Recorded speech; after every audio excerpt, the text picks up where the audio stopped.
Hello दोस्तों, स्वागत है आपका हमारे यूट्यूब चैनल एम के रेस स्टडी पे। आई होप आप सभी लोग स्वस्थ होंगे, बेहतर होंगे और आप सबकी तैयारी अच्छे से चल रही होगी। दोस्तों, आज की क्लास में हम लोग डिस्कस करेंगे एंशिएंट हिस्ट्री, प्राचीन इतिहास, क्लास 4। इससे पहले हम लोग 3 क्लासें कंप्लीट कर चुके हैं, जिसमें हमने 7 चैप्टर कंप्लीट किए हैं।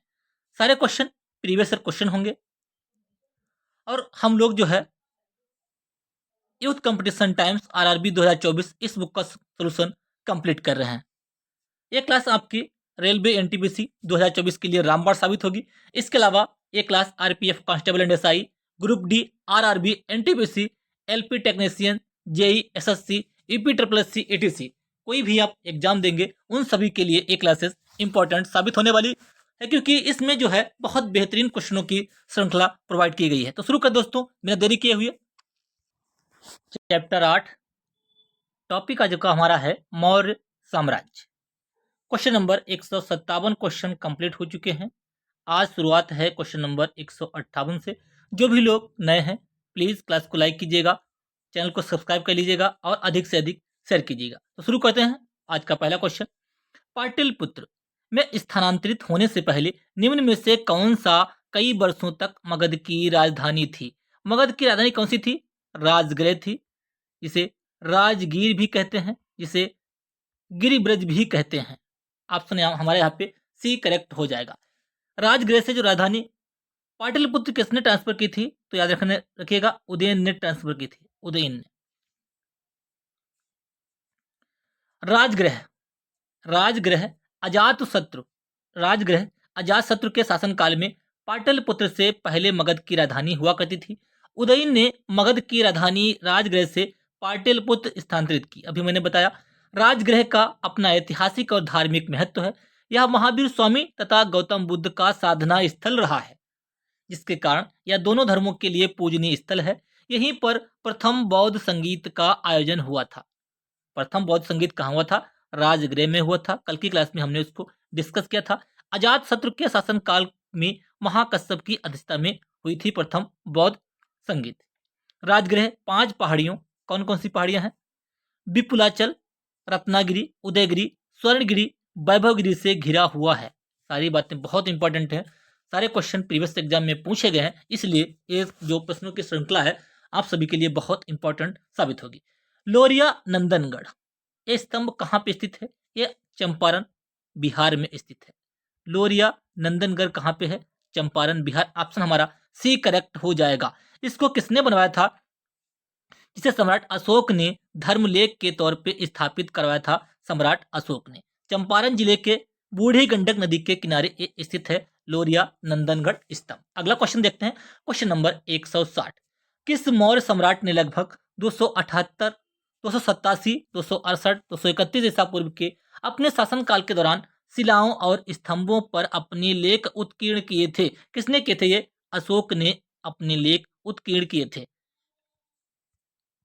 सम्राट अशोक ने अपने शासनकाल के दौरान शिलाओं और स्तंभों पर अपने लेख उत्कीर्ण करवाए थे, यानी कि खुदवाए थे।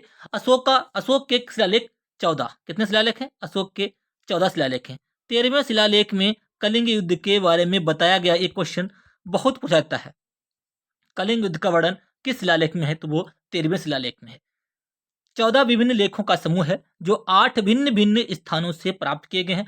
अशोक ने अपने कल्याणकारी राज्य की अवधारणा को प्रजा में प्रसारित करने के लिए तथा धम्म का प्रचार करने के लिए संपूर्ण साम्राज्य में अभिलेखों की स्थापना करवाई थी। अगला क्वेश्चन देखते हैं, क्वेश्चन नंबर 161। सम्राट अशोक का पितामह कौन था? सम्राट अशोक का पितामह कौन था? चंद्रगुप्त मौर्य। ठीक है। सम्राट अशोक का मौर्य वंश का एक महान शासक था। वह बिंदुसार का पुत्र था। देखिए, चंद्रगुप्त मौर्य, पितामह का मतलब होता है दादा। ठीक है, यहाँ पे देखिए चंद्रगुप्त मौर्य, चंद्रगुप्त मौर्य का पुत्र था बिंदुसार और बिंदुसार का बेटा था अशोक। ठीक है, सम्राट अशोक मौर्य वंश का एक महान शासक था। वह बिंदुसार का पुत्र था और चंद्रगुप्त मौर्य का पौत्र था, यानी कि पोता था।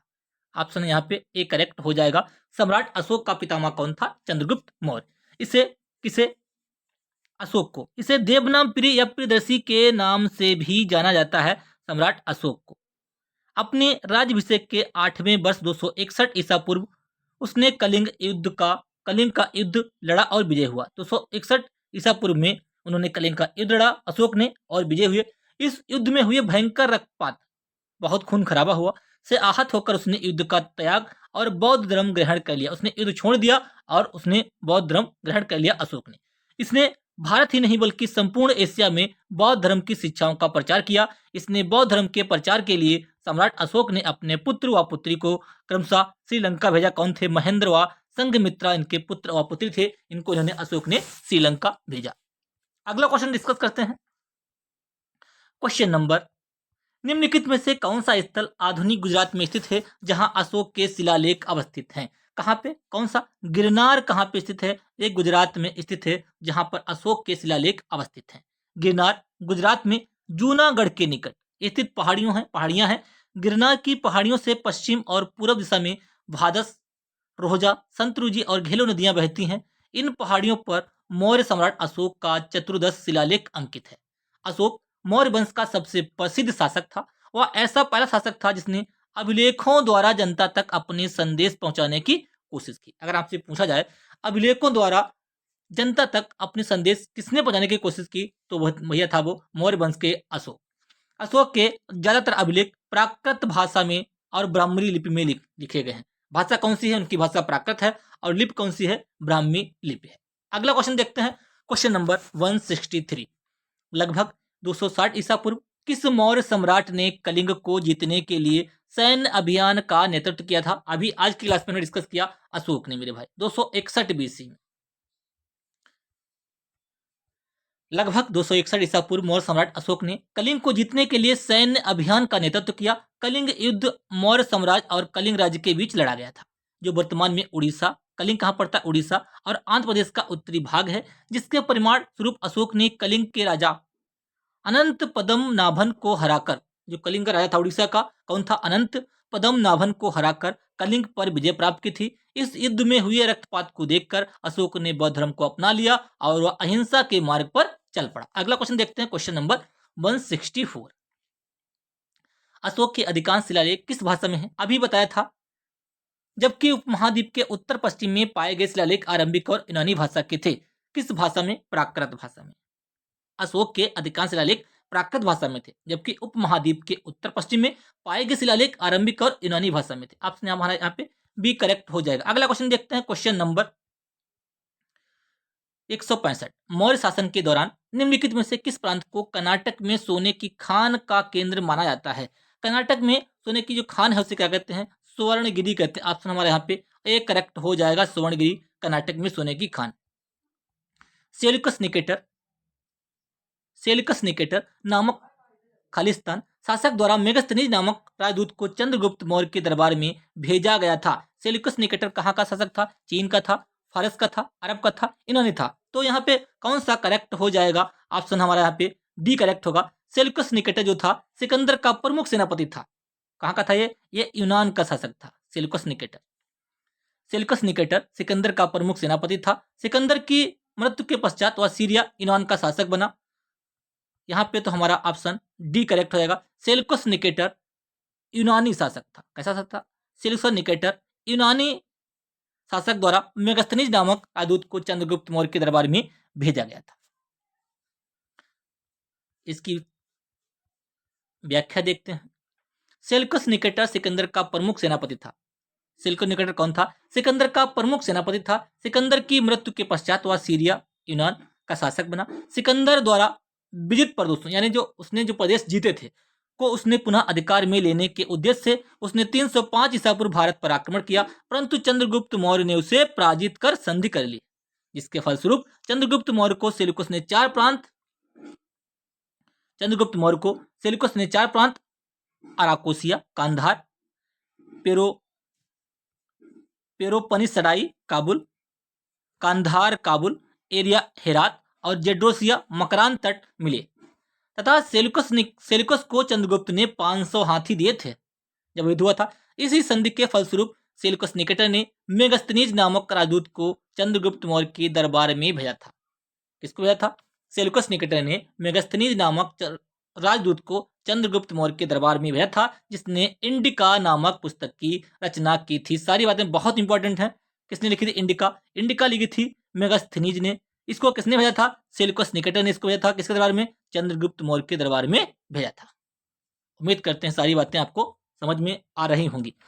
अगला क्वेश्चन देखते हैं, क्वेश्चन नंबर 167। मौर्य शासक अशोक द्वारा निर्मित सारनाथ सिंह चतुर्मुख किससे बना है? ये किससे बना है? ये बलुआ पत्थर से बना है। ऑप्शन हमारा बी यहां पे करेक्ट हो जाएगा। सारनाथ वाराणसी। 326 ईसा पूर्व भारत पर आक्रमण करने के लिए सिकंदर ने सबसे पहले निम्नलिखित में से किस नदी को पार किया था? सिंधु नदी को पार किया था। ऑप्शन हमारा यहाँ पे ए करेक्ट हो जाएगा। देखते हैं, 326 ईसा पूर्व में सिकंदर ने भारत पर आक्रमण किया। सिंधु नदी को पार करने के बाद वह तक्षशिला की ओर बढ़ा। उसके बाद उन्होंने झेलम और चेनाब नदियों के बीच स्थित पंजाब के शासक राजा पोरस के साथ युद्ध करना पड़ा। इस लड़ाई को हाइडेस्पिस या झेलम बितस्ता के युद्ध के नाम से जाना जाता है। इस युद्ध में पोरस की हार हुई थी। किसकी हार हुई थी? इस युद्ध में पोरस की हार हुई थी और किसकी विजय हुई थी? सिकंदर की विजय हुई थी।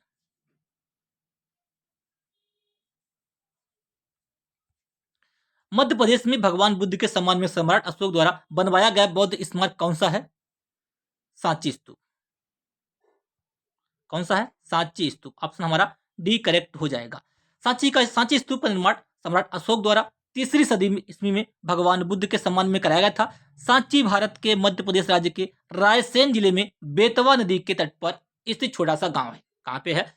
मध्य प्रदेश का एक जिला है रायसेन, वहां नदी पड़ती है बेतवा नदी, उसके तट पर स्थित एक छोटा सा गांव है। रायसेन जिले से एक अन्य विश्व पर्यटक स्थल भीमबेटका भी है। शुरुआत में जो हमने इसका बताया था, भीमबेटका कहाँ पे है? एमपी में है। इसकी खोज श्रीधर बाकड़कर ने की थी, ये भी मैंने बताया था। और इसके अलावा इसकी खोज 57-58 में हुई थी, 1957-58 में हुई थी। ठीक है, क्लास में मैंने शुरुआत में इसको डिस्कस किया था। सांची का स्तूप निर्माण किसने करवाया था?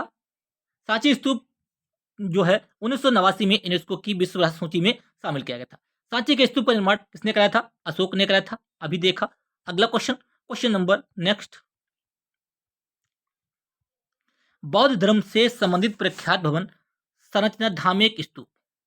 धामेक स्तूप का निर्माण मूलतः किस वंश के शासनकाल के दौरान कराया गया था? मौर्य वंश के शासन के काल के दौरान धामेक स्तूप का निर्माण कराया गया था। मौर्य वंश के शासन काल के दौरान किया गया था। धामेक स्तूप उत्तर प्रदेश के सारनाथ में स्थित प्रसिद्ध बौद्ध धार्मिक स्थल है। सारनाथ में ही भगवान बुद्ध ने अपने शिष्यों को प्रथम उपदेश दिया था। धामेक स्तूप की नींव अशोक ने 249 ईसा पूर्व में रखी थी तथा इसका विस्तार कुषाण काल में हुआ था। यह स्तूप पूर्ण रूप से गुप्त काल में तैयार हुआ। धामेक स्तूप कहां पर स्थित है? अभी डिस्कस किया, कहां पे? सारनाथ में स्थित है। अगला क्वेश्चन देखते हैं, क्वेश्चन नंबर नेक्स्ट। तृतीय बौद्ध परिषद का आयोजन कहां पे हुआ था? तृतीय आयोजन किसके द्वारा हुआ था? आरबीपी के राजगृह, वैशाली, पाटलिपुत्र, कुंडलवन। किसने किया था? अशोक ने किया था। किसने किया था? अशोक ने। यहाँ पे पहला है अजातशत्रु ने, फिर कालाशोक, अशोक, कनिष्क। चौथी हुई थी कुंडलवन कश्मीर में, अशोक ने किया था। तीसरी, तृतीय बौद्ध परिषद संगीत का आयोजन 250 ईसा पूर्व अशोक के द्वारा पाटलिपुत्र में कराया गया था। इसकी अध्यक्षता मोगालीपुत्र तिस्स द्वारा की गई थी। इसका उद्देश्य संघ भेद के विरुद्ध कठोर नियमों का प्रतिपादन करके बौद्ध धर्म को स्थायित्व प्रदान करना था। इसमें धर्म ग्रंथों को अंतिम रूप से संवादित किया गया था। तीसरे पिटक अभिधम्म पिटक को इसमें जोड़ा गया था। इंपॉर्टेंट है, अभिधम्म पिटक को कब जोड़ा गया था? तृतीय बौद्ध संगीत में। प्रथम बौद्ध संगीत में बुद्ध के उपदेशों को, 2 पिटकों विनय पिटक और शुद्ध पिटक को संकलित किया गया था। जो प्रथम बौद्ध संगीत हुई थी उसमें क्या था? उसमें देखिए, जो प्रथम बौद्ध संगीत हुई थी उसमें बुद्ध के उपदेशों को 2 पिटक, विनय पिटक और शुद्ध पिटक को संकलित किया गया था। तीसरे में अभिधम्म पिटक। अगला क्वेश्चन देखते हैं, क्वेश्चन नंबर 174। चंद्रगुप्त मौर्य मौर्य वंश के संस्थापक थे। भारतीय इतिहास में उनके शासन के बारे में निम्नलिखित में से कौन सा कथन गलत हो जाएगा? देखते हैं। चंद्रगुप्त मौर्य मौर्य वंश के संस्थापक थे। भारतीय इतिहास के उनके शासन के बारे में कौन सा कथन गलत है? उन्होंने सिकंदर अलेक्जेंडर से मुलाकात की और उसकी सेना में शामिल हुए ताकि मैसिडोनियम युद्ध कौशल को सीख सके।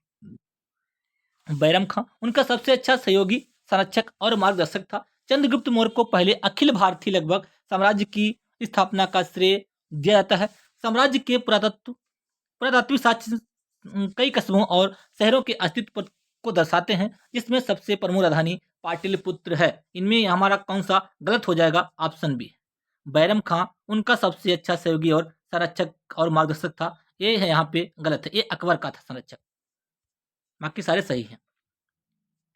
मौर्य राजवंश का संस्थापक चंद्रगुप्त मौर्य था। चंद्रगुप्त मौर्य प्रथम अखिल भारतीय साम्राज्य की स्थापना का श्रेय दिया जाता है। यूनानी राजदूत मेगस्थनीज, इन्होंने पुस्तक लिखी इंडिका, चंद्रगुप्त मौर्य के दरबार में आया था। चंद्रगुप्त मौर्य जैन धर्मावलंबी था, जैन धर्म को मानने वाला था तथा उसने जैन क्रिया संलेखना द्वारा कर्नाटक के श्रवण बेलगोला में अपने प्राण त्यागे थे। कैसे त्यागे थे? संलेखना द्वारा।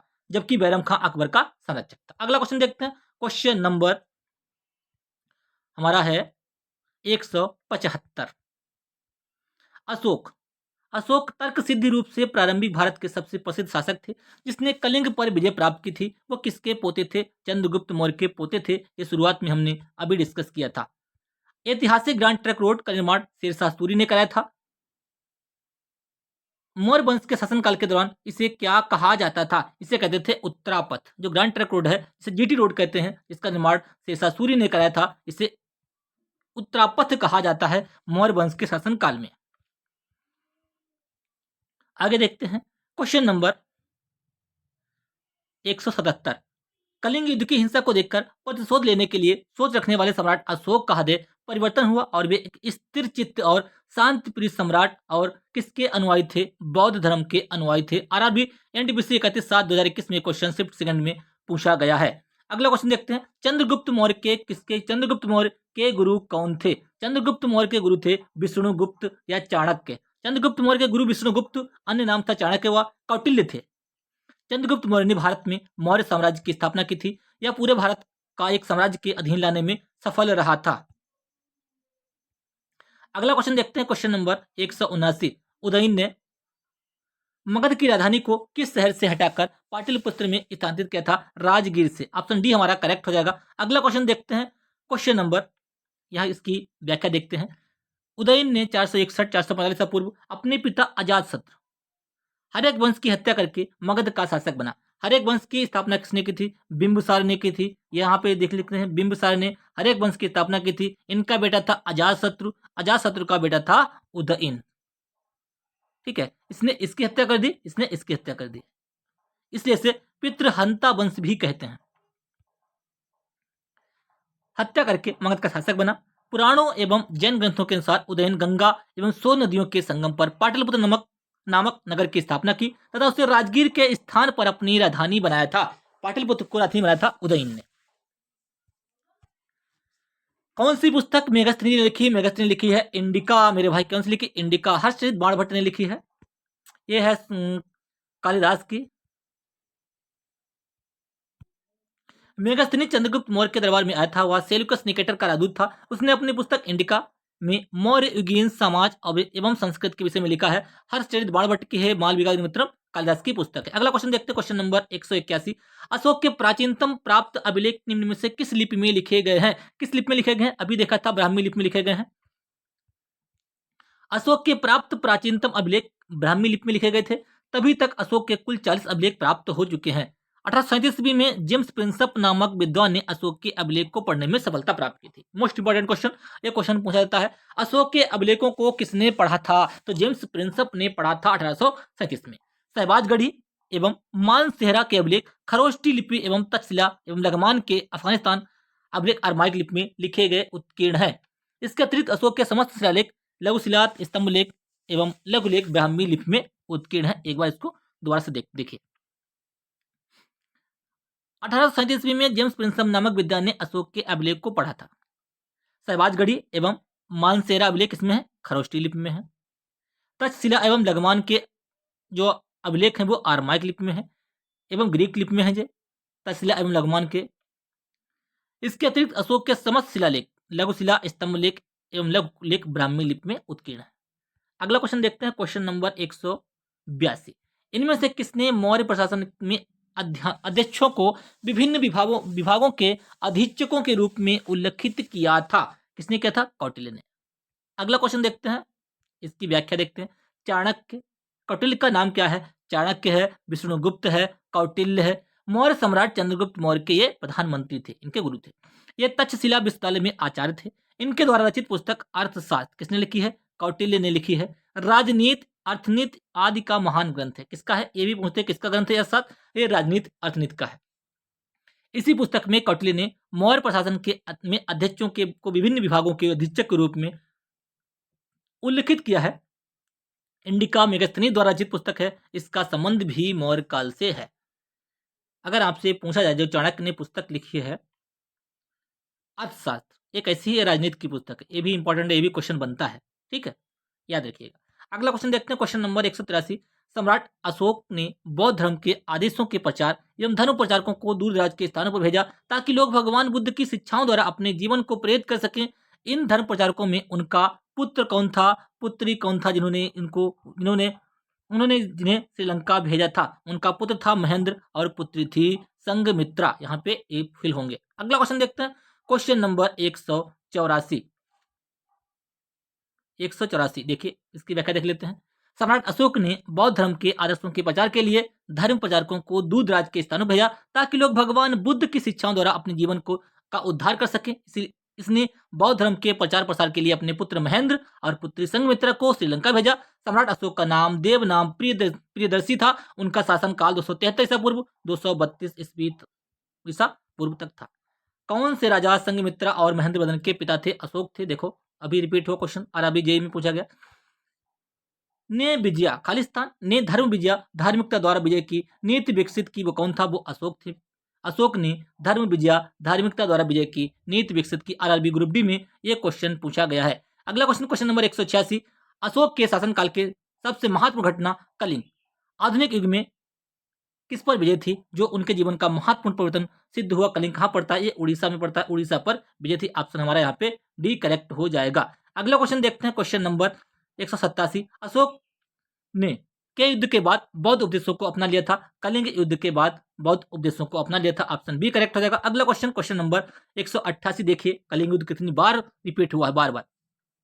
प्रसिद्ध कलिंग युद्ध ने सम्राट अशोक को युद्ध छोड़ने और बौद्ध धर्म अपनाने के लिए प्रेरित किया। या युद्ध उड़ीसा में कब लड़ा गया? 261 बीसी। ऑप्शन हमारा यहाँ पे ए करेक्ट हो जाएगा। अगला क्वेश्चन, कलिंग युद्ध का वर्णन जो है वो 13वें शिलालेख में है, हमने ये भी बताया था, ये भी बहुत पूछा जाता है। 261 बीसा में कलिंग युद्ध हुआ था। कलिंग कहाँ पड़ता है? उड़ीसा में पड़ता है। अगला क्वेश्चन देखते हैं, क्वेश्चन नंबर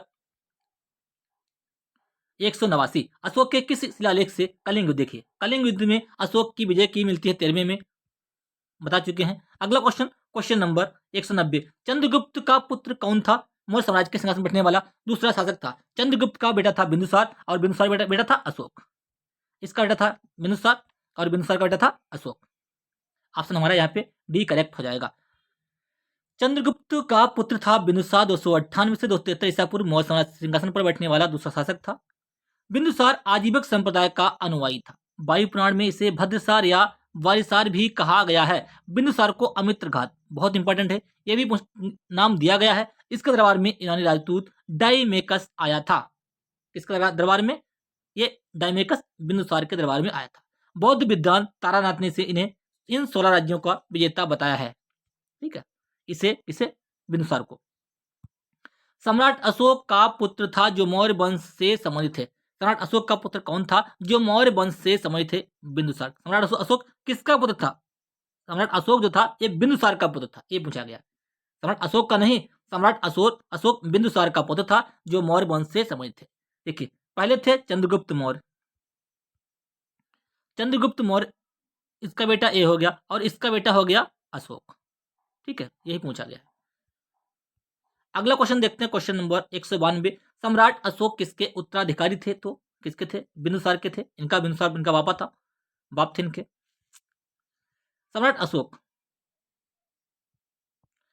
सम्राट अशोक ने पत्थर के स्तंभों और पत्थर के तख्तों पर अपने आदेश उत्कीर्ण करवाकर अपने राज्य के प्रमुख स्थानों पर स्थापित किया ताकि लोग तदा अनुसार आचरण कर सकें। कितने? 14 शिलालेख। ऑप्शन बी करेक्ट हो जाएगा। 14 शिलालेख उसने खुदवाए थे। अशोक महान किससे संबंधित थे? मौर्य वंश से संबंधित थे। एनटीपीसी में पूछा गया, देखिए कितना इजी क्वेश्चन। महान सम्राट अशोक किस वंश के थे? मौर्य वंश के थे। ये भी देखिए इजी है, पूछा गया ये भी। मौर्य साम्राज्य की राजधानी कौन सी पहले थी? कौन सी भैया थी पहले? पाटलिपुत्र थी। पाटलिपुत्र साम्राज्य मौर्य साम्राज्य की राजधानी थी, पहले थी राजगृह।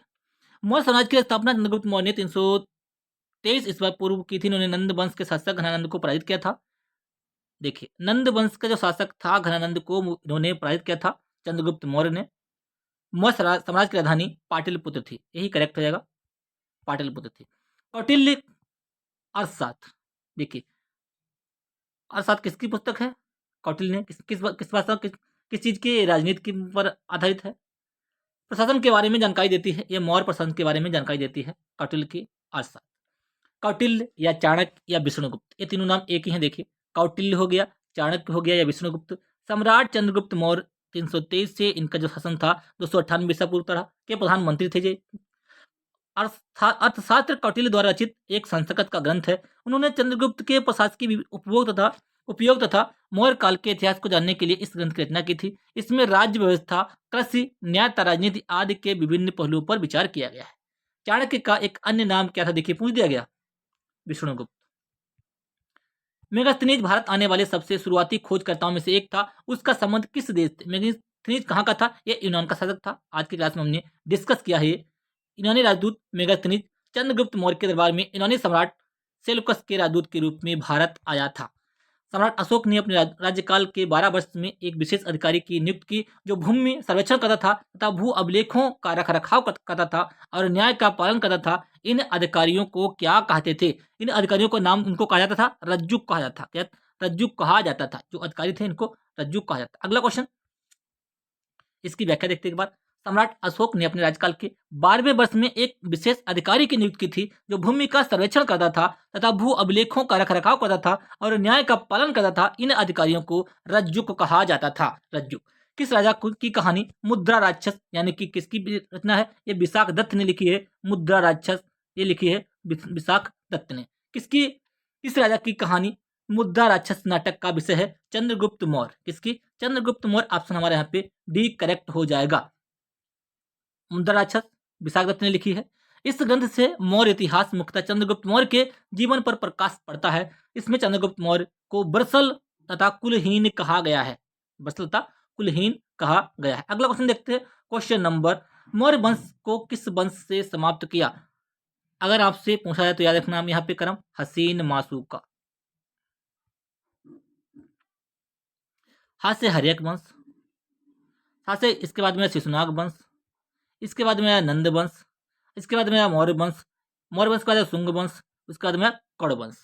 ठीक है, ये क्रम आप लोग याद रखिएगा आराम से, कभी भी गलती नहीं होगी। मौर्य वंश को किस वंश ने प्रस्तावित किया था? तो शुंग वंश ने, हसीन मासूका। ठीक है, अगला क्वेश्चन देखते हैं। क्वेश्चन नंबर, मौर्य वंश का एक क्वेश्चन इंपॉर्टेंट है। मौर्य वंश का अंतिम शासक कौन था? बृहद्रथ की हत्या इसके सेनापति पुष्यमति शुंग ने की थी और 185 ईसा पूर्व में कर दी थी और मगध पर शुंग वंश की स्थापना की। इस वंश का शासन उत्तर भारत में 187 ईसा पूर्व से 75 ईसा पूर्व तक यानी 112 वर्ष तक रहा। पुष्यमत शुंग इस राजवंश का प्रथम शासक था। मौर्य वंश का अंतिम सम्राट कौन था? अभी मैंने बताया था व्याख्या में, बृहद्रथ था। ठीक है, बृहद्रथ का समरी कितने मिनट की हो चुकी है? हो चुकी है लगभग 28 मिनट। तो आगे थोड़ा और कर लेते हैं। अगला चैप्टर हमारा है मौर्योत्तर काल, post Mauryan period. Question number 204, किस मूल भारतीय राजवंश ने अपने शासकों के चित्र वाले सिक्के जारी किए थे? सातवाहन वंश ने। ऑप्शन सी करेक्ट हो जाएगा। सातवाहन राजवंश ने अपने शासकों के चित्र वाले सिक्के जारी किए थे। सातवाहन शासकों द्वारा सर्वप्रथम शीशे के सिक्के, इंपॉर्टेंट है, शीशे के सिक्के सर्वप्रथम किसने जारी किए थे? सातवाहन शासकों ने जारी किए थे। इसके अतिरिक्त उन्होंने चांदी, तांबा, कांसा, पोटीन आदि के सिक्के चलाए। सातवाहन वंश की स्थापना सिमुक ने की थी। किसने की थी? सिमुक ने, इंपॉर्टेंट है। सातवाहन शासकों ने अपनी राजधानी प्रतिष्ठान में स्थापित की थी। अगला क्वेश्चन, क्वेश्चन नंबर 205, दिए गए विकल्पों में कौन सा सही नहीं है? बौद्ध धर्म ग्रंथ पाली भाषा में लिखे गए थे, बिल्कुल सही है। गौतम बुद्ध का जन्म नेपाल में हुआ था। उपगुप्त ने अशोक को बौद्ध धर्म अपनाने के लिए प्रेरित किया था, सही है। चरक गौतम बुद्ध के निजी चिकित्सक थे, ये हमारा यहाँ पे गलत है। देखते हैं। जीवक बुद्ध के निजी चिकित्सक थे। जीवक कौन जो थे? चरक नहीं थे, यहाँ पे जीवक जो थे बुद्ध के निजी चिकित्सक थे। चरक गौतम बुद्ध के निजी चिकित्सक नहीं थे, बल्कि कुषाण शासक कनिष्क के, किसके थे? चरक जो थे वो कनिष्क के थे और बुद्ध के जो थे जीवक। ठीक है, चरक किसके थे? चरक थे कनिष्क के, गौतम बुद्ध के थे जीवक, ये इनके चिकित्सक थे। बल्कि कुषाण शासक कनिष्क के राजवैद्य थे कौन? चरक। इनके द्वारा चरक संहिता नामक प्रसिद्ध आयुर्वेद ग्रंथ है जो इनके लिखा गया, जबकि बौद्ध ग्रंथ पाली भाषा में लिखे गए थे। गौतम बुद्ध का जन्म नेपाल के लुम्बिनी में हुआ था। उपगुप्त ने अशोक को बौद्ध धर्म अपनाने के लिए प्रेरित किया। ये सभी कथन सही है। कनिष्क किस वंश से संबंधित थे? कुषाण वंश से संबंधित थे। ऑप्शन सी करेक्ट हो जाएगा। शक संवत इसी भी इनके टाइम आया था। देख लेते हैं। कनिष्क कुषाण वंश का सबसे प्रतापी शासक था। इसने 78 ईसा में अपना राज्यारोहण किया था। इस उपलक्ष्य में एक संवत चलाया था जो शक संवत कहलाता है, जिसे भारत सरकार द्वारा ग्रेगरियन कैलेंडर के साथ 22 मार्च 1957 से भारत के राष्ट्रीय कैलेंडर के रूप में प्रयोग में लाया जाता है। 78 ईसा को शक युग का आरंभ भी माना जाता है। इसके शासनकाल में चौथी बौद्ध संगीत कुंडलबन कश्मीर में हुई थी। कनिष्क के टाइम में बौद्ध विद्वान वसुमित्र की अध्यक्षता में हुई थी, जिसमें बौद्ध धर्म का विभाजन हीनयान तथा महायान में डिवाइड हुआ था। चतुर्थ बौद्ध संगीत में कनिष्क बौद्ध धर्म के महायान संप्रदाय का अनुयायी था। कुषाण वंश का अंतिम शासक कौन था? वो वासुदेव था। कनिष्क किस वंश का सम्राट था? कुषाण वंश का। आराम से कर लेंगे आप लोग। अब शक युग कब से? 78 ईसा पूर्व, ये भी कर लेंगे। अगला क्वेश्चन नंबर 209। कुषाण राजाओं में सबसे मशहूर कौन थे? जो कुषाण राजवंश के तीसरे शासक थे, कौन से? कनिष्क। कौन सबसे मशहूर थे? कनिष्क थे। अगला क्वेश्चन व्याख्या इसकी देखते हैं। कुषाण शासकों में सबसे प्रसिद्ध कनिष्क, इनका शासन 78 ईसा पूर्व से 101 या 102 ईसा पूर्व था, जो कुषाण राजवंश के तीसरे शासक थे। इनकी राजधानी जो थी वो थी पुरुषपुर, पेशावर। ठीक है। कुषाण वंश का संस्थापक कुजुल कडफिसेस था।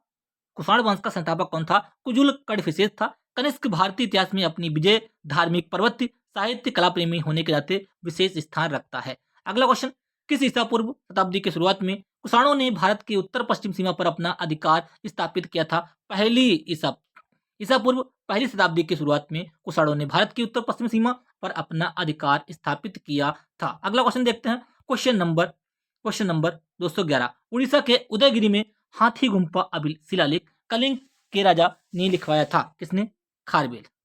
जो कलिंग राजा थे खारवेल ने हाथी गुम्फा शिलालेख कलिंग के राजा खारवेल ने लिखा था। उड़ीसा के उदयगिरी कहाँ पड़ता है? उड़ीसा में नामक पहाड़ी की गुफा में एक शिलालेख प्राप्त हुआ जो हाथी गुम्फा शिलालेख के नाम से प्रसिद्ध है। इसे तिथि रहित अभिलेख भी कहते हैं। इसे कलिंग के राजा खारवेल ने उत्कीर्ण कराया था, यानी कि खुदवाया था। यह लेख प्राकृत भाषा में है और प्राचीन भारतीय इतिहास में इसका बहुत अधिक महत्व है। अगला क्वेश्चन देखते हैं। Question number 212। अब हमारा अगला चैप्टर है गुप्त एवं गुप्तोत्तर साम्राज्य। इसे भी कंप्लीट कर देते हैं। लास्ट समय लगभग 33 मिनट की हो चुकी है। प्रयाग प्रशस्ति कहाँ पड़ता है? इलाहाबाद में पड़ता है। किसने लिखा था? हरिसेन ने। प्रयाग प्रशस्ति, जिसे इलाहाबाद स्तंभ शिलालेख के रूप में भी जाना जाता है, हमें इसकी उपलब्धियों की जानकारी प्रदान करता है। कौन करता है? समुद्रगुप्त। ऑप्शन हमारा यहाँ पे डी करेक्ट हो जाएगा। अब यहाँ पे इसकी थ्योरी पहले देखते हैं, बहुत कुछ सीखने को हमें यहाँ से मिलेगा। प्रयाग प्रशस्ति ने हमें गुप्त शासक समुद्रगुप्त के बारे में जानकारी मिलती है। यह समुद्रगुप्त के दरबारी कवि हरिसेन द्वारा रचित है। ठीक है। प्रयाग प्रशस्ति किसने? हरिसेन ने लिखा था। इसमें उन राज्यों का वर्णन है जिन पर समुद्रगुप्त ने विजय प्राप्त की थी। इसे इलाहाबाद स्तंभ लेख के रूप में भी जाना जाता है। प्रयाग प्रशस्ति को इसे प्रशासित के मूल रूप से कौशाम्बी में अशोक के स्तंभ पर उकेरा गया था। अकबर के समय जहांगीर से इलाहाबाद में स्थापित करवाया था। इस प्रशस्ति की भाषा संस्कृत तथा शैली चंपू है। इसमें कुल 33 पंक्तियां हैं। ये सारी बातें आपको ध्यान रखनी। अगला क्वेश्चन देखते हैं। हर्षवर्धन निम्नलिखित में से किस वंश से संबंधित था? हर्षवर्धन जो था पुष्यभूति वंश से। ऑप्शन हमारा यहाँ पे ए करेक्ट हो जाएगा। सम्राट हर्षवर्धन, इनका जो टाइम पीरियड था 606 से 647 ईसा पूर्व, उत्तर भारत में 7वीं शताब्दी में शक्तिशाली राज्य थानेश्वर के पुष्यभूति वंशी शासक प्रभाकर वर्धन का पुत्र था। प्रभाकर वर्धन के 2 पुत्र थे, हर्षवर्धन और राज्यवर्धन।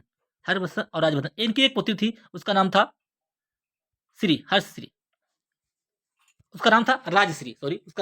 राजश्री। सम्राट हर्षवर्धन 606 से 647 ईसा पूर्व उत्तर भारत में 7वीं शताब्दी के शक्तिशाली राजा थानेश्वर के पुष्यभूत वंशी शासक प्रभाकर वर्धन का पुत्र था। इसने कन्नौज को अपनी राजधानी बनाया।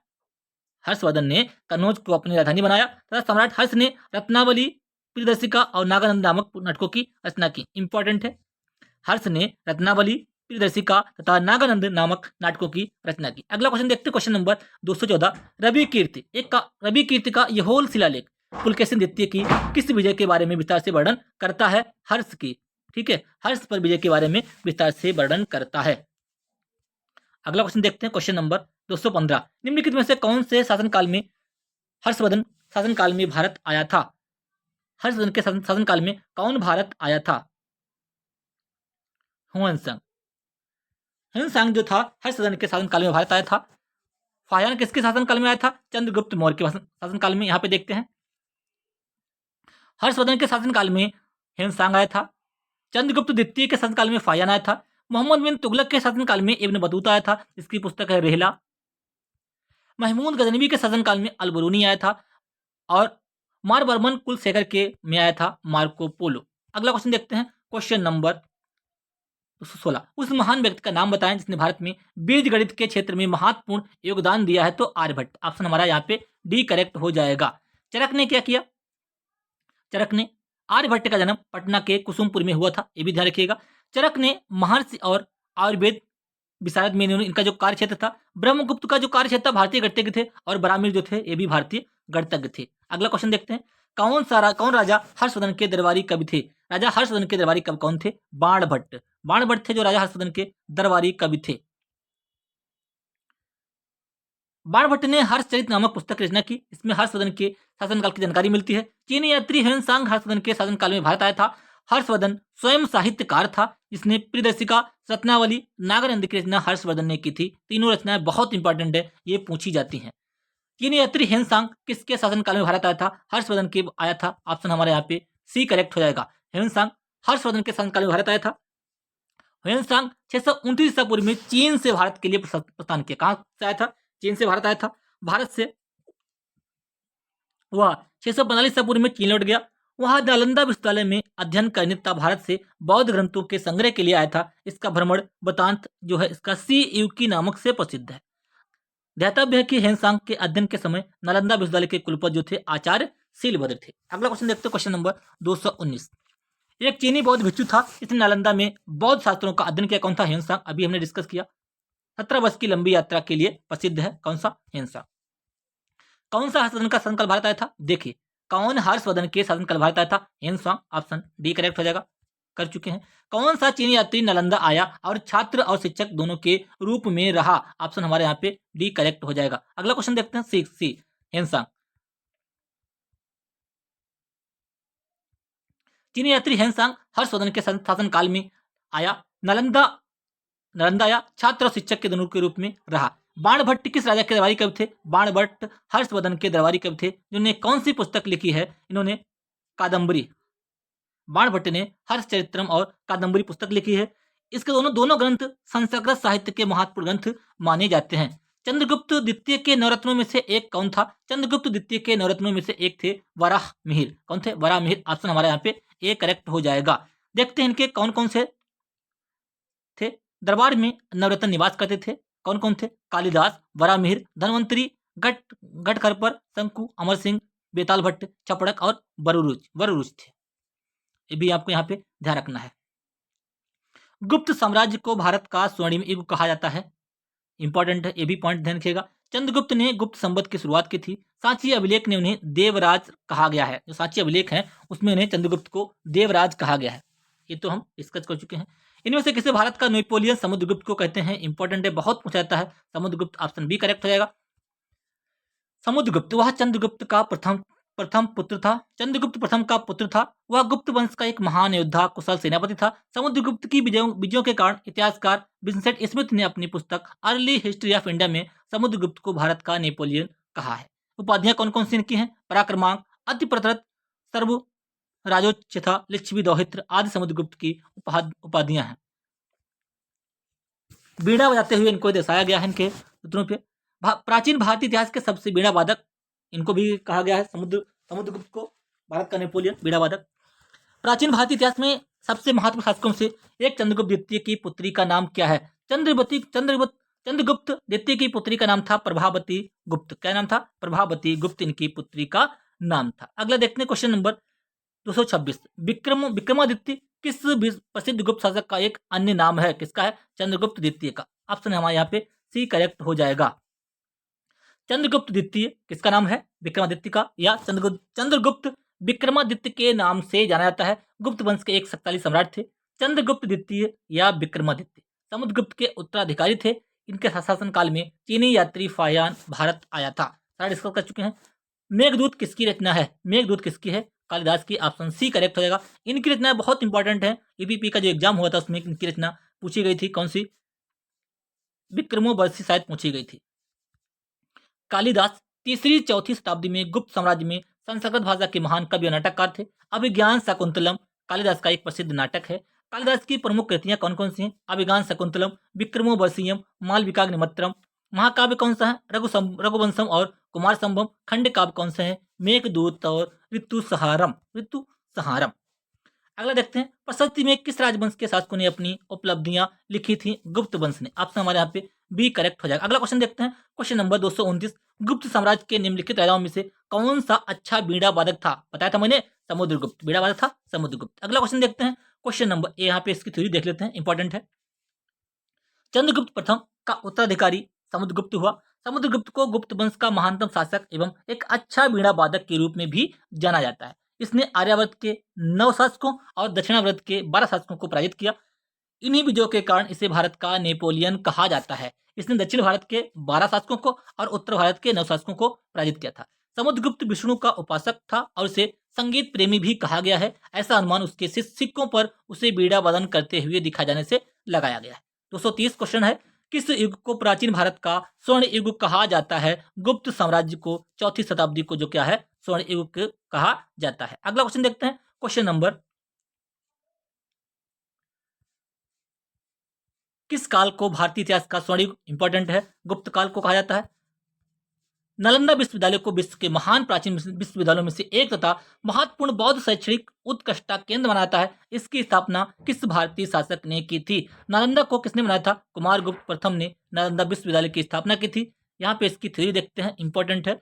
नालंदा विश्वविद्यालय के विश्व के महान प्राचीन विश्वविद्यालयों में से एक केंद्र बनाया था, महत्वपूर्ण। इसकी स्थापना गुप्त वंश के शासक कुमारगुप्त ने की थी। बिहार राज्य के नालंदा जिले में करवाया गया था। महायान बौद्ध धर्म के इस विद्यालय में हीनयान बौद्ध धर्म के साथ अन्य धर्मों की शिक्षा दी जाती है। हेनसांग के समय नालंदा विश्वविद्यालय के कुलपति जो थे वो सीलभद्र थे। 1193 ईस्वी में तुर्क सेनापति बख्तियार खिलजी ने इसको जो क्या है, नालंदा विश्वविद्यालय को नष्ट कर दिया था।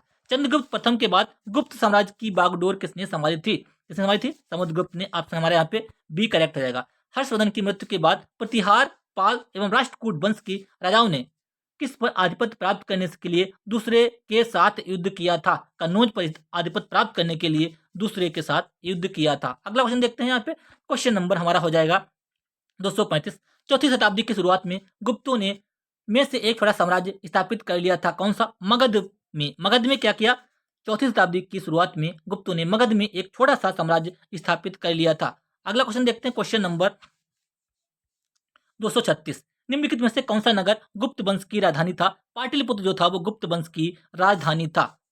अगला क्वेश्चन देखते हैं, क्वेश्चन नंबर 237। गुप्त साम्राज्य के वास्तविक संस्थापक कौन थे? वास्तविक संस्थापक जो थे वो श्री गुप्त थे। गुप्त साम्राज्य के वास्तविक संस्थापक कौन थे? श्री गुप्त थे। लेकिन चंद्रगुप्त प्रथम को ही गुप्त वंश का वास्तविक संस्थापक माना जाता है। गुप्त काल के दौरान चीन के किस यात्री ने भारत का भ्रमण किया था? चीन काल में फाहियान आया था चंद्रगुप्त द्वितीय के शासनकाल में। अगला क्वेश्चन देखते हैं, हर्षवर्धन के राज्यसभा कवि कौन थे? बाण भट्ट थे। कादम्बरी इनकी रचना है। अगला क्वेश्चन देखते हैं, गीत गोविंद किसकी रचना है? गीत गोविंद है जयदेव की। जयदेव लक्ष्मण सेन के दरबारी कवि थे।